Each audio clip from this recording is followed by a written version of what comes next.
Geografiko bisitatu dituzte. Zeintzuk Lurgilek azalduko digu. Arratsaldeon. Kaixo, arratsaldeon. Ta ongetorri gaur ere. Eskerrik asko. Gaur ere, hemen ezarelako berria egon zinen ere honi buruz hitz egiten.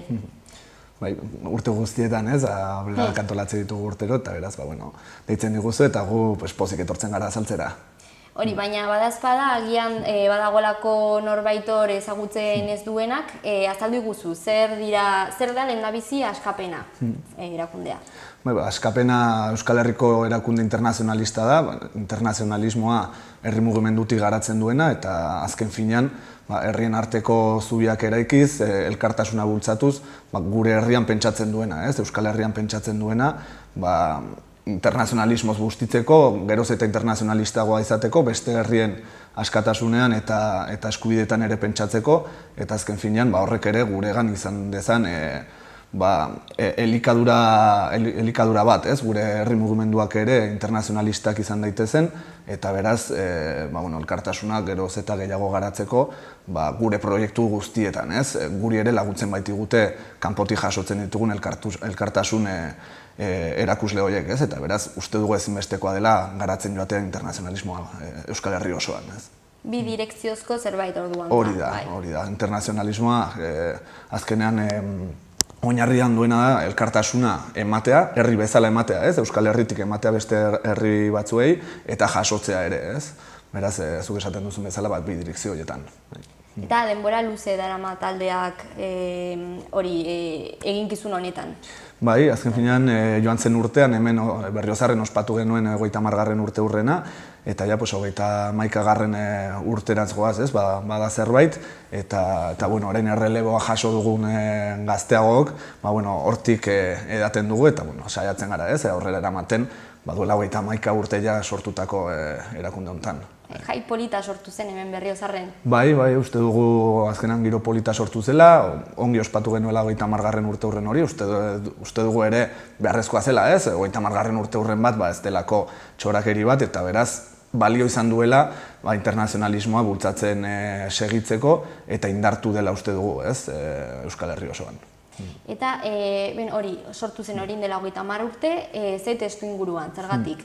Bai, hor bereziki Latinoamerikan edo Ertamerikan zeuden prozesu iraultzaileek txunditu egin zuten Euskal Herria, eta jende asko geratu zen, jakin min horrekin zer gertatzen ari zen, eta beraz irakaspen gogo batzuekin, nola ari ziren eramaten hango borrokak, gure borrokak ere laguntzeko, eta beraz hori da internazionalismoaren oinarria ere bai, lehen aipatu bezala, gurea laguntzeko zer ikasi dezakegun beste prozesuetaz.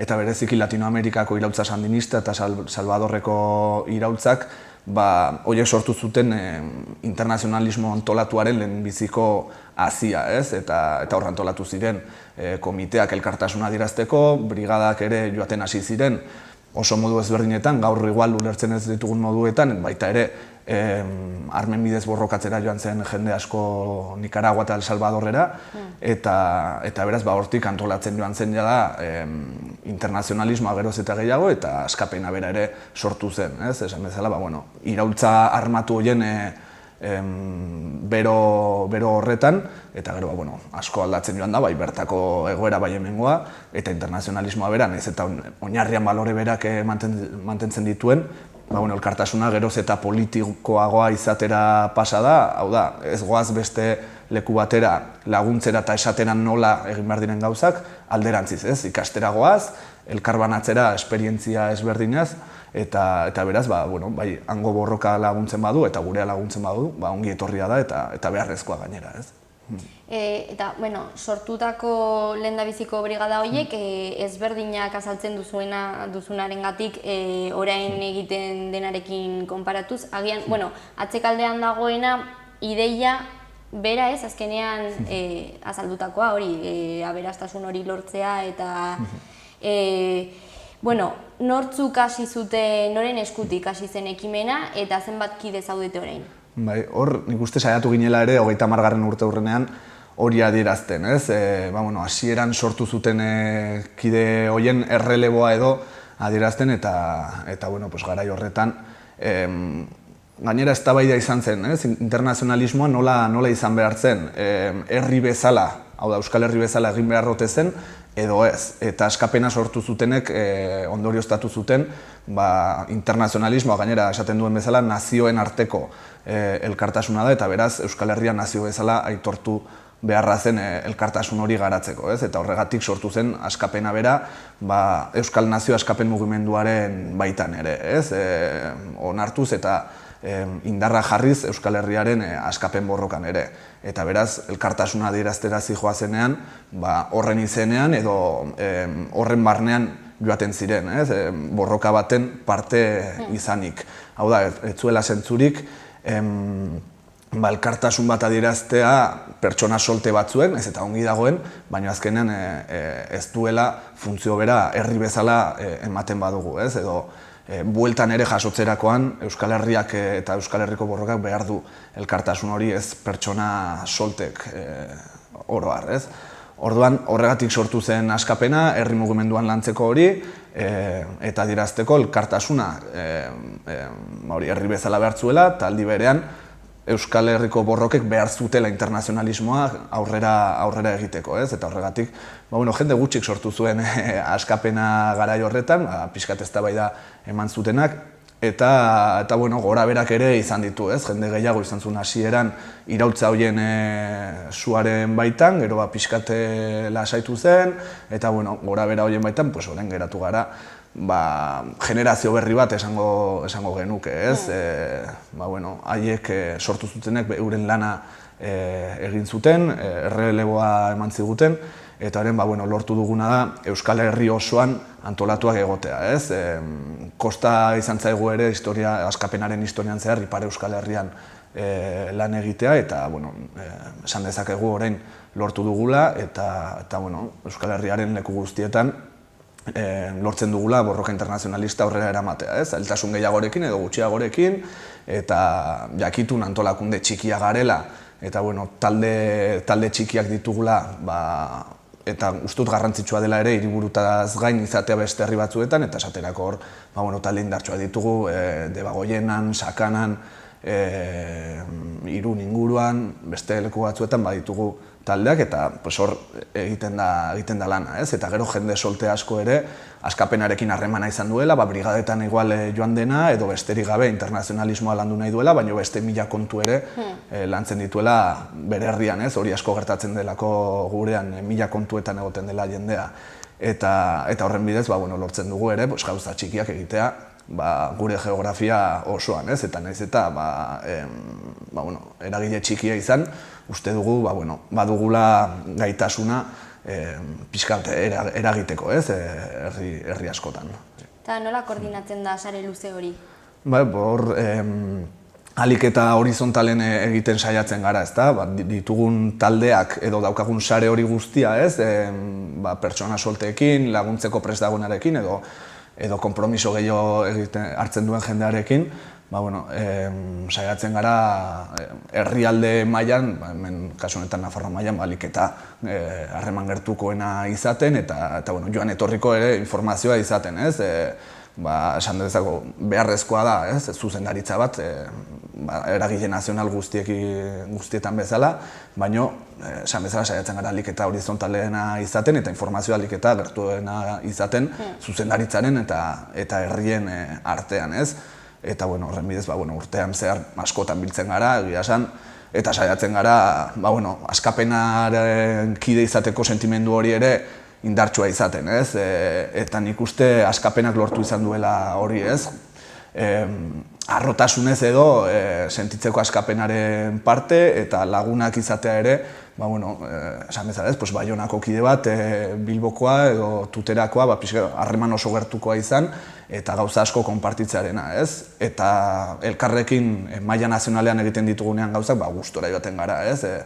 Elkarrekin egitera, eta nik uste hori lorpena handia dela, ez? Eragile nazional bat, hain harreman gertukoa izatea, ez? Eta hori ona dela uste dut internazionalismoaren ere, ez? Lana gustora egiten baita. Gainera ez dela lan bat egiten dena data zehatz batzuetan, baizik eta antolakuntza erraldoia dago atzetik, ez? Bai, Eta bueno, gu bezalako eragile txiki batentzat zaila da, ez? Hori egitea, baina bueno, saiatzen gara eta egiten dugu, ez? Urte osoan zehar ari gara kontu ezberdinetan lanean, ez? Behar delako brigadak antolatzeaz gain, bueno, lehentasunak ere hartzen ditugulako eta hemen ere 30. urte hurrenean hartu genuen lehentasuna izan zen Europako borrokak ezagutzea, harreman hori indartzea, Europar Batasuna bera kolokan jartzea instituzio bezala eta herrien arteko bestelako elkartasun zubiak eraikitzea eta bestelako integrazio modu bat, ez? Europar Batasunak uste baitugu herriei eta orokorrean Europako langile klaseari ez diola erantzuten eta beraz sortzen joan behar dela, gutxika eta inurri lana eginez, sortzen joan behar dela bestelako modu bat, bestelako integrazio eredu bat, eta horretan ari gara gure aldetik, internazionalismotik lan hori egiten, eta horrek eskatzen du ere urteroko lanketa bat, planifikazio bat, eta beste hainbat konturekin batera, gauza askori ere erantzun behar dizkiogulako, eta lan askatzen du, baina gustora egiten dugu esan bezala. Hori, orduan, zeintzuk dira zuen baloreak? Bueno, azkenean internazionalismoak atzean daukan baloreak dira elkartasunarena, ez? Herrien arteko eta langile klasean arteko elkartasun hori eta beraz herrien askatasunean burujabetzan sinisten duen proiektu bada, ez? Eta bereziki baztertzen dituenak beste elkartasun modu batzuk, ez? Karitatearena edo izan daitekeela. Eta horre eztabaida bat ere eman zen bere garaian askapenan, karitate horrek edo elkartasun humanitario horrek zenbateraino laguntzen duen edo zenbateraino zauria tapatzen duen, baina ez du partxe bat jartzen dio, baina ez du benetan... Azkenan bakoitzak izan behar dituela bere baliabideak, ez? Hori da, eta ezin garela ere joan beste herri batera, esatera nola egin behar diren gauzak, hor ere erortzen garelako paternalismo batean, paternalismo europar batean, eta hori ere baztertzen saiatzen gara, ezta? Eta beraz, garatzen joan gara, internazionalismoaren ideia hortik, eta gero ere, noski, kontuan hartuz, errotua gaudela borroka batean, Euskal Herriko askapen borrokan errotua gaudela, eta beraz, horretan ere, eta balore sozialista eta feministetan ere sinisten dugu noski. Europar Batasuna aurten kolokan edo horretan zentratu zaretela aipatu duzu, taldearen historian ze leku bisitatu dituzue? Egia esan Europa izan da gutxien bisitatu dugun eremua, eta bereziki Latinoamerikara begiratu dugu lehenengo urteetan eta orain ere bai noski. Hor izan dira, lehen esan bezala, lehenengo urte horietan Ertamerikako iraultza horiek eta prozesu horiek, eta gerora ere noski Kuba, ezta? Kubako iraultza eta Kubako prozesua bera askotan bisitatu da, ez? Eta Latinoamerika osoan sortu ziren proiektu askatzaile horiek guztiak, ez? Izan Mexikon zapatisten borroka, izan Bolivian eta Venezuelan sortutako burujabetzaranzko eta sozialismoranzko prozesu horiek edo erresistentziak, ez? Erresistentzia maputxeak, Argentinan ere egon diren borrokak, Brasilen, egia esan Latinoamerikan herrialde gutxi utzi ditugu bisitatu gabe, ez? Izan ere borrokan noski herrialde guztietan daude eta zer ikasteko ere herrialde guztietan, ez?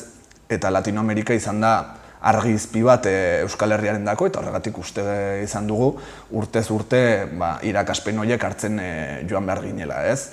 Hor noski, hasierak urtetatik ere estaturik gabeko nazioak bisitatu ditugu, erresistentziak eta berezik ez, Palestina eta Saharako erresistentziak, baina bestelako herriak ere bai, herri indigenak ere hor ere hausnarketa bat eginda, Euskal Herria ere badelako jatorrizko herri bat Europan eta horregatik sortu ziren loturak Maputxe herriarekin eta beste bat herrirekin, ez? Euskal Herriko Quetzalagiria ere sinatu zen hor, herri indigena batzuekin batera, eta beraz hor bide bat ere egin zen, ez? Eta bestalde,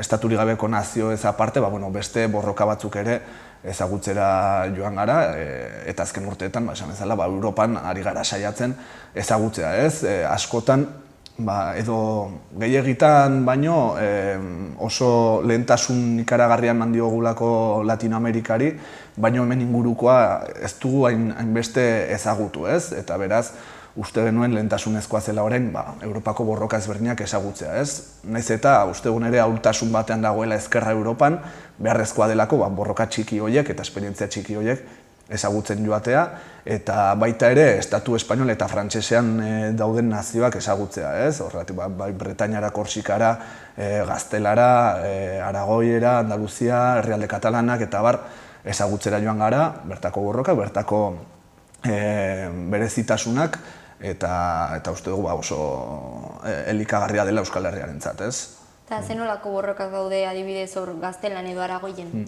Hor, gainera oso ez ezagunak dira, ez? Askotan ere izan dugulako ikuspegi hori Ebrotik azpira dena dela Espainia, ez?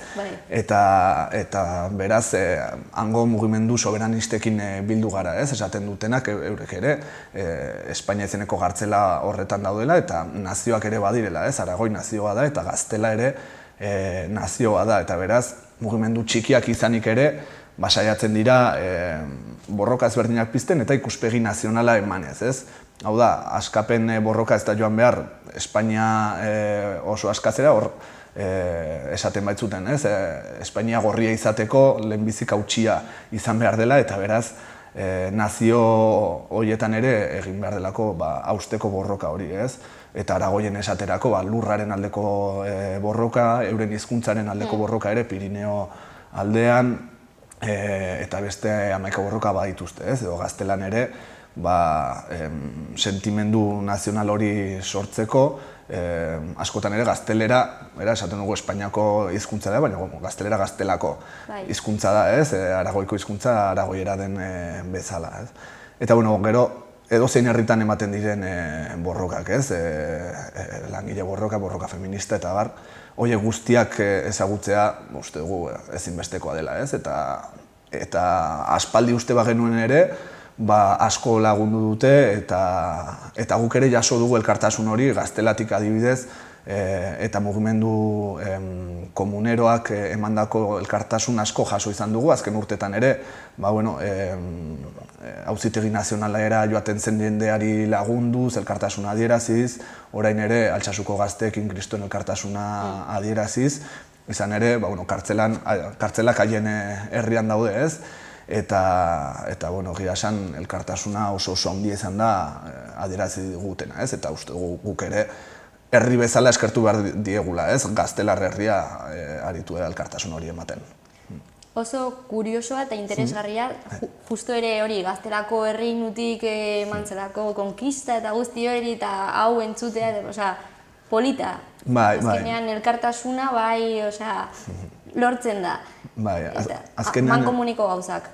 Azkenean haiek ere, edo mugimendu komuneroak ere hartzen du oinarri bezala, Gaztelar erregaren aurkako altxamendu hori, ez? Komuneroen altxamendu hori, eta beraz hori daukate ere hartzen dute balore bezala gaur egunean, ez? Pixkat altxamendu sentimendu hori, Gaztela bera ere orain altxa dadin, ez? Ezkerretik, soberanismotik eta beste nazioei errespetuan, ez? Eta beraz, oso jende ona da eta harreman estua izaten saiatzen gara beraiekin.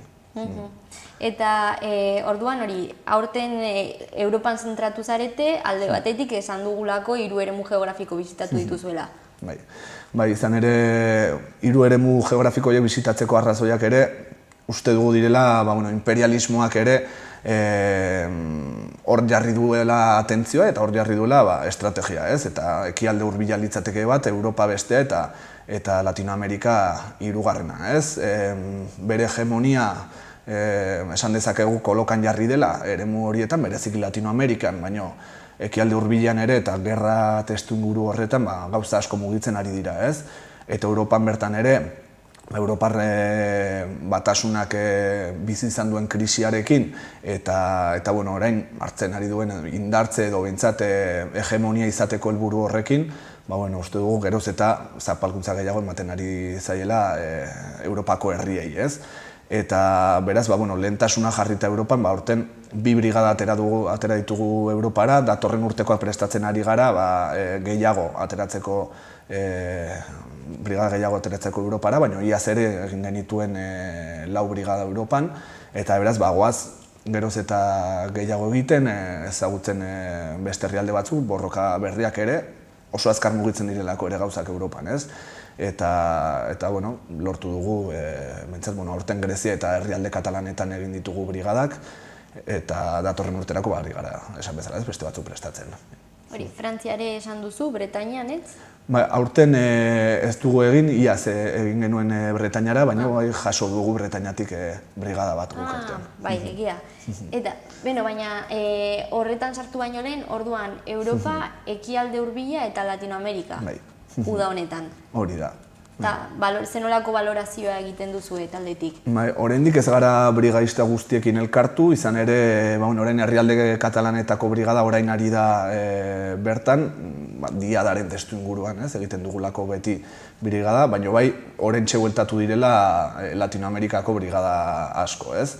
Eta, balorazio sakona ez dugu egin oraindik, ez gara denak elkarrekin bildu, baina bai, hasteko, esan dezakegula, jende desente joan dela aurten, 45 lagun inguru joan direla brigadan aurten, eta beraz, kopuru nahiko handia da, ez? Beste urtetan ere, halako kopurua izan dugu, eta mantentzen da urtez urte, beraz, hori posteko gauza bat da, ez? Eta nahiko bariatuak izan dira brigadak ere, saiatzen gara, brigada guztietan ere, ikuspegiz ezberdinak izaten, ez? Bertako mugimenduarekin biltzen garenean, oso ongi dagoelako, gazte mugimenduko norbait egotea, sindikatuetako norbait egotea, herri mugimenduetako norbait egotea, borroka feministan dagoen norbait, eta beraz, hori ere brigada gehienetan lortu dugu, eta positiboa da hori, ez? Eta bestalde ere, bi brigada feminista egin ditugu, zehazki feminismoa lantzeko, gainera oso testu inguru ezberdinetan, bata Palestinan, beraz, Ekialde Hurbileko testu inguru baten, eta bestea Mexikon, ez? Eta, emakumez osorik osatutako brigadak izan dira, feminismoa zehazki lantzeko, beste gauza batzuekin batera, baina bereziki feminismoa lantzeko, eta oso positiboa izan da aurtengo esperientzia hori, ez?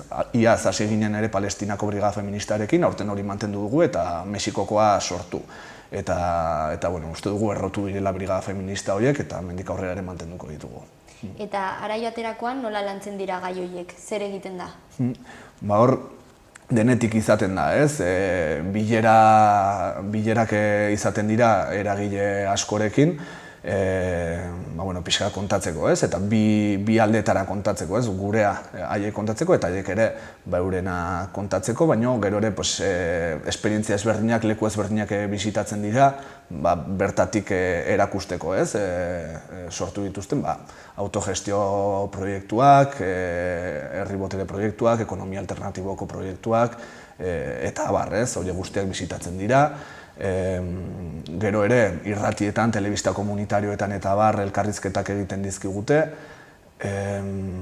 Eta hor saiatzen gara mugitzen ere herrialde bakoitzaren geografia osoan, ez geratzea hiriburuan edo leku konkretu batean, baizik eta bisitatzea leku ezberdinak, oso modu ezberdinan antolatzen dirako gauzak ere, ez? Eta beraz, lekuz leku mugitzen joaten dira bertan brigadistak, ez? Gero ere hitzaldiak ere ematen dituzte Euskal Herriko egoeraren inguruan, edo haiek eskatzen dutenaren inguruan, hitzaldi batzuk antolatzen dituzte herrialde haietan eta brigadistek ematen dituzte, ez? Euskal Herriaren inguruaren egoeraren berri emateko. Eta jende berriarentzat nola formakuntza eskaintzen duzu, ez? Joan baino lehen. Bai, uste dugu beharrezkoa dela, ezta? Prozesu luzea da brigadak antolatzearena eta brigadistak joaten direnean bertan, uste dugu formakuntza prozesu bat pasa behar dutela, ez? Badute, askok badute jada formakuntza bat, gehienak herri mugimendutako kideak direlako, baina uste dugu gauza batzuk ere landu behar direla, ez? Esate baterako, hiru eremu geografiko horien inguruan pixkat zertzelada batzuk izatea, ez?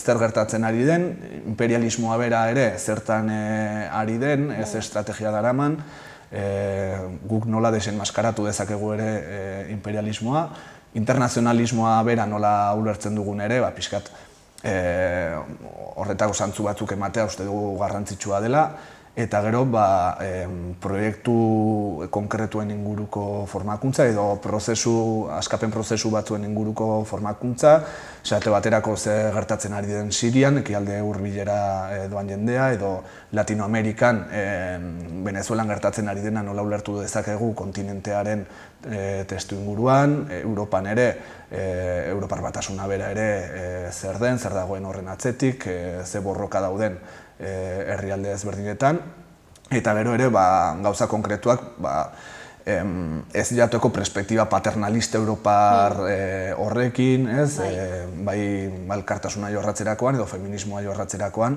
gauza horiek kontuan izateko, eta beste hainbat kontu ere. Orduan, hilabete batzutako prozesua izaten da, gero brigada bakoitzara ere, ez da berdina, Venezuelara joatea edo Palestinara joatea, formakuntza espezifikoa ere egiten dugu, herrialde horretan zer gertatzen ari den, ze proiektu dauden, zer aurkituko dugun brigadan goazenean, eta beraz horreko osotasun bat ematen dio, eta uste dugu badoazela, beste txip batean, formakuntza noski ez da jasotzen bi hilabetetan, hori bizitza oseko prozesua da, eta bakoitzak izaten du garatuago edo ez, baina hor plus hori ematen dugu beharrezkoa dena.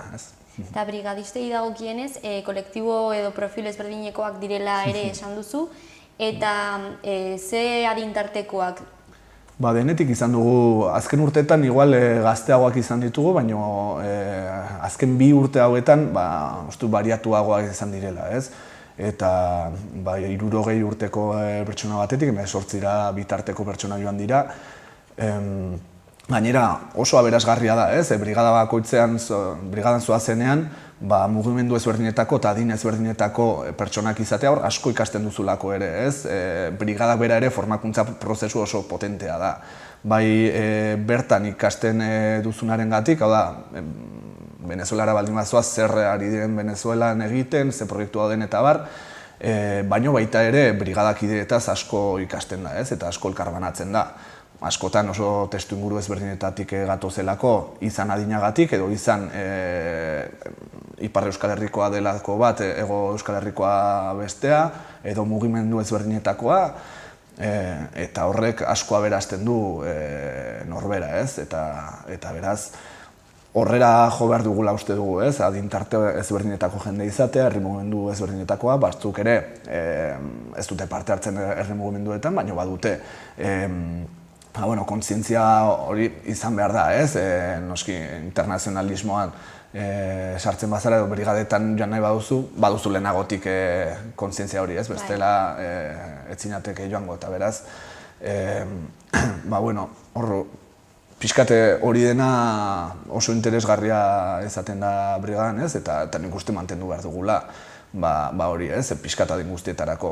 Eta nik uste askapenak ere lortu izan duela urte guztietan, adin tarte ezberdinetako jendearekin harremana izatea, mugimendu ezberdinekin harremana izatea, saiatu gara pixkat pintza egiten, hemengo mugimendu guztien artean.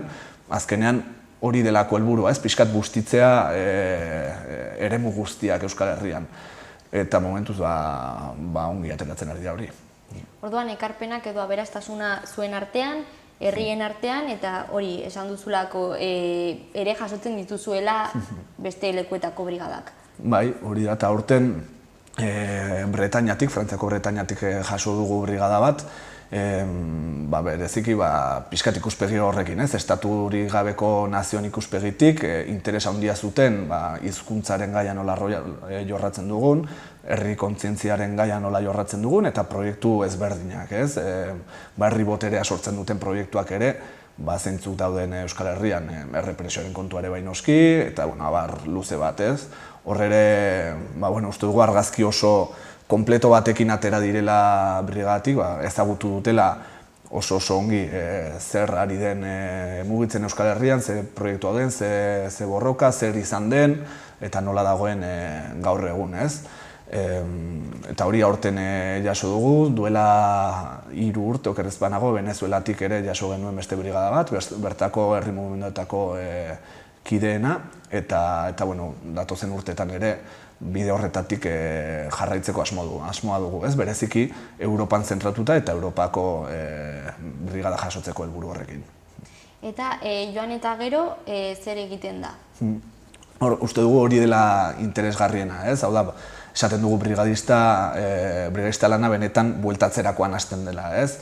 Joaterakoan eta momentu horretan norberak hartzen du esperientzia hori guztia eta irakaspen horiek guztiak, eta bueltatzerakoan hori zabaldu beharra du, ez? Hori mugimendu ezberdinekin eta jende ezberdinarekin partekatu. Horretara doazelako brigadistak, ez? Oso ongi dago esperientzia pertsonal hori, baina interesgarriena dela da... Zabaltzea eta hausnarketa. Horixe. Eta beraz, momentu horretan hasten dira, elkarrizketak ere egiten dituzte medio ezberdinetan brigadistek, hitzaldiak ere euren herrietan edo beste herrietan. Orain hasiko gara gainera, iraila urrian hitzaldiak ematen, brigadistek ezagutu dutena, kontatzeko herrialde bakoitzean egin duten, ikusi dutena, ikasi duten hori kontatzen, eta hitzaldi bira bat emango dugu Euskal Herri osoan zehar. Eta horretaz gain, gauza konkretuak ere, herrialde batek elkartasuna behar badu, jende hori ere implikatzen da, gogoekin ere bueltatzen delako, eta esate baterako Palestinara doan jendeak, BDZ edo boikot desinbertsio eta zigorren kanpaina horretan ere murgiltzen da, eta asko laguntzen du elkartasun hori adierazten, eta beraz horregatik esaten dugu, bueltatzerakoan hasten dela lan hori, eta benetan oso ongi egiten dute brigadisten lan hori. Zuk animatuko zenuke jendeari parte hartzera edo nola hartu dezake parte jendeak?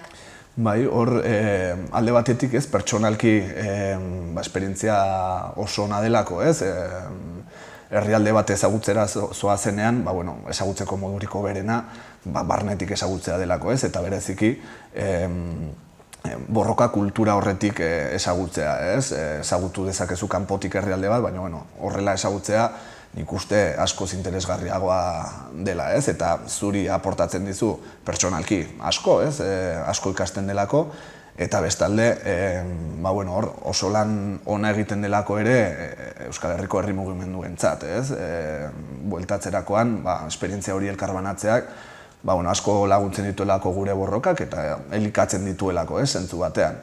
Orduan, asetzen duen zerbait da eta gure herria laguntzen duen zerbait da, Gainera, gomendatuko nuke, jendeari erabaki pertsonal bezala izatea hori, eta baita eragilei ere, herri mugimenduko eragileek hartzea erabakia eragileko pertsonaren bat joateko brigadetan, Gero euren eragilea ere bustitzeko bertan ikasitakoaz, Orduan, bi alde hortatik gomendatuko nuke.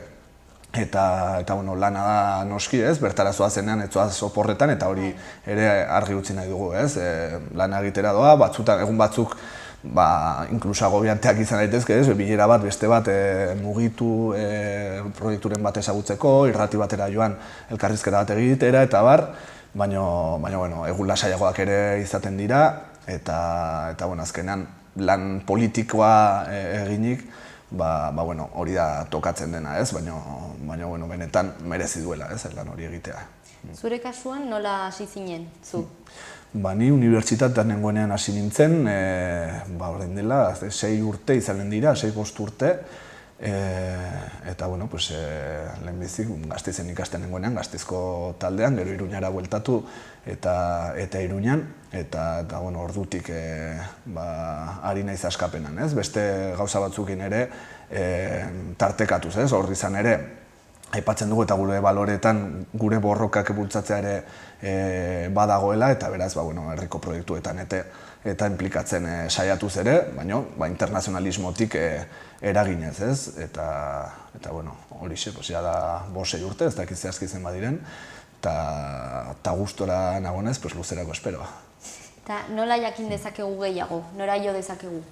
Hor, herri askotan ditugu taldeak, eta seguraski pertsona ezagunak ere izanen ditu jendeak, erreferentzia, askapenaren erreferentzia duten pertsonak, ez? Eta haien gana joan ez, hor jakiten alda guztia, ez? Bestela ere, ez badugu inor ezagutzen edo gure herrian ez badugu askapenako talderik edo kiderik, hor badugu webgunea, orain gainera webgune aldaketa egin dugu, webgune berria sortu dugu .eus zerarekin, askapena.eus, eta hor daukagu informazio guztia, ez? Gainera azken aldi honetan, brigadetako kronikak igotzen joan gara webgunera, brigada guztietan hori ere delako beste lan bat, ez? Kronikak egin, kontatu zertan ari diren brigadan, eta beraz hori dena badugu eta kontaktua ere bai noski. Eta gero ere, esan bezala, bai hiriburu guztietan, baina baita ere herri askotan taldeak eta kideak ditugu, eta beraz gauzak egiten dira, ez, urtean zehar, eta horrera gerturatuz ezagutzen alda gehiago, ez. Eta baita, orain egingo ditugun hitzaldi horietan, hitzaldi bira nahiko potentea egiteko asmoa dugulako, eta herri askotan egongo gara, ez. Eta bereziki, brigadistak egongo direla, euren esperientzia horiek kontatuz, ez, eta interesgarria da jakitea. Horrela norbait zalantzan badabil, ez, brigadetara joan edo ez joan, ezagutuko duelako lehenengo eskutik zer bizi izan duten brigadistek, eta beraz elementu gehiago izanen ditu erabakitzeko, ez.